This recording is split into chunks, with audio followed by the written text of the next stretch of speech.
Grade 3 Weekly Test Reviewer, Term 1, Week 7, Makabansa. Panuto. Basahin at unawain ang bawat pangungusap. Piliin ang letra ng tamang sagot.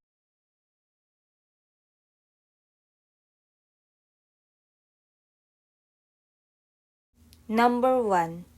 Kung ang mga tao noon ay sumasakay sa kalesa, ano ang karaniwang sakayan ng mga tao ngayon sa komunidad na nagpapakita ng pagbabago sa transportasyon?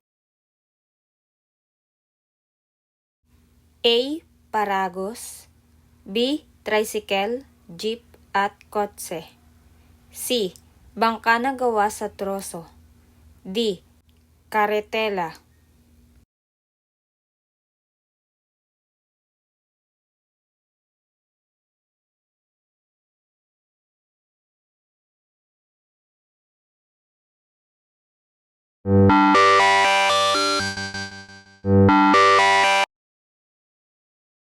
Number 2. Alin sa mga sumusunod ang nagpapakita ng pagbabago sa uri ng libangan ng mga bata ngayon kumpara noon? A. Paglalaro ng piko at patintero sa kalsada. B. Paglalaro ng mga online games sa cellphone o tablet. C. Paggawa ng sariling laruan na gawa sa lata. D. Pakikinig sa kwento ng mga matatanda sa labas ng bahay.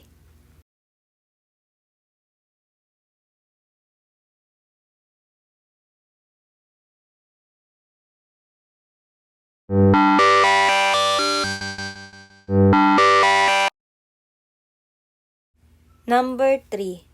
Ano ang nagbago sa uri ng pananamit ng mga Pilipino mula sa panahon ng ating mga ninuno hanggang sa kasalukuyan? A. Lahat ng tao ngayon ay nagsusuot pa rin ng barot saya at kamesa de chino araw-araw. B. Mas marami na ngayon ang nagsusuot ng modernong damit tulad ng t-shirt, pantalon, at shorts. C. Gawa sa dahon at balat ng kahoy ang mga damit ngayon. D. Hindi kailanman nagbago ang kasuotan ng mga tao.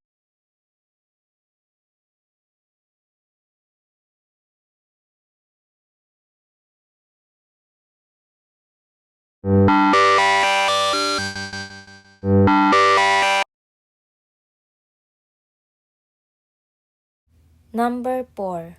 Dati ay kakaunti ang mga bahay at gawa lamang ito sa nipa at kawayan.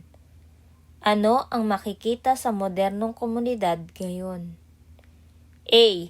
Mga nagtataasang gusali at bahay na gawa sa semento at bato. B. Mga kuweba na tinitirhan ng mga tao. C. Mga tolda na madaling ilipat ng lugar. D. Walang nagbago sa anyo ng mga bahay.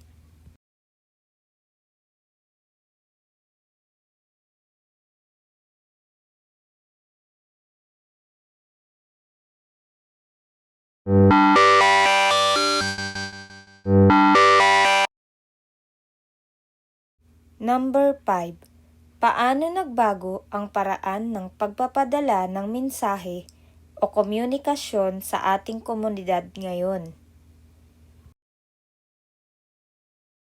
A. Gumagamit pa rin ng sulat na dinadala ng kalapate. B. Gumagamit na ng mga smartphone, internet at social media para sa mabilis na usapan. C. Nagpapadala ng usok upang magsenyas sa malayong lugar. D. Sumisigaw mula sa tuktok ng bundok.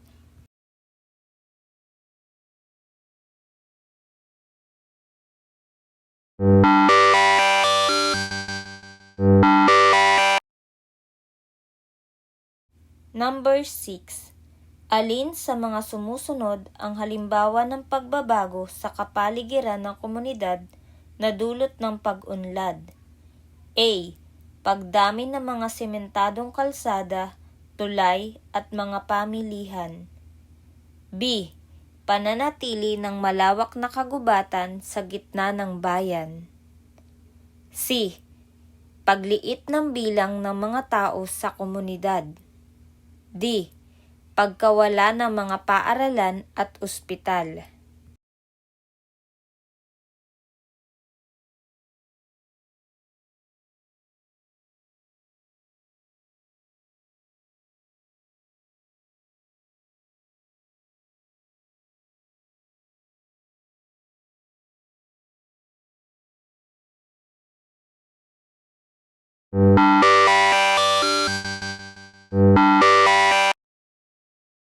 Number 7. Sino-sino ang mga mahahalagang tao sa komunidad na nag-aambag sa mga positibong pagbabago at pag-unlad nito? A. Ang mga turista na bumibisita lamang. B. Ang mga pinuno, guro, doktor at iba pang mga tagapaglingkod. C. Ang mga dayuhan na nagpapadala ng sulat. D. Ang mga bata na naglalaro buong araw.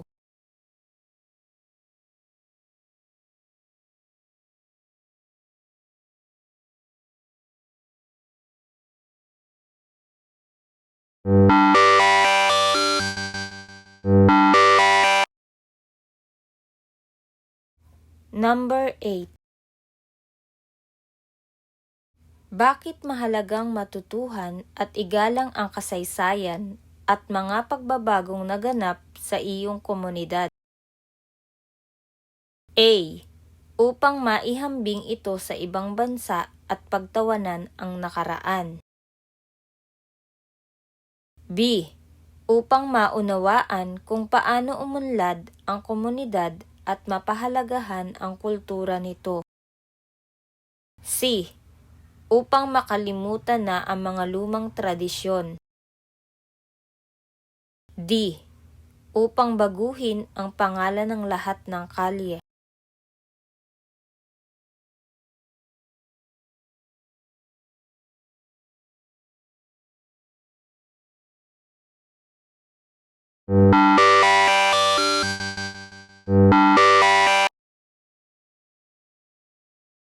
Number 9. Paano mo maipakikita ang pagmamalaki sa kasaysayan at mga bayani ng iyong sariling komunidad? A. Sa pamamagitan ng pag-aalaga at paggalang sa mga makasaysayang marker o monumento. B.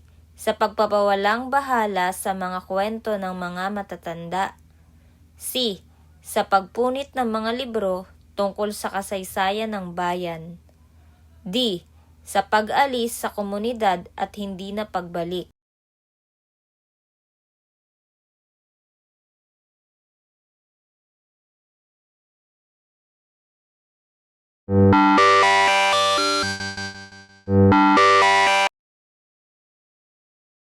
Number 10.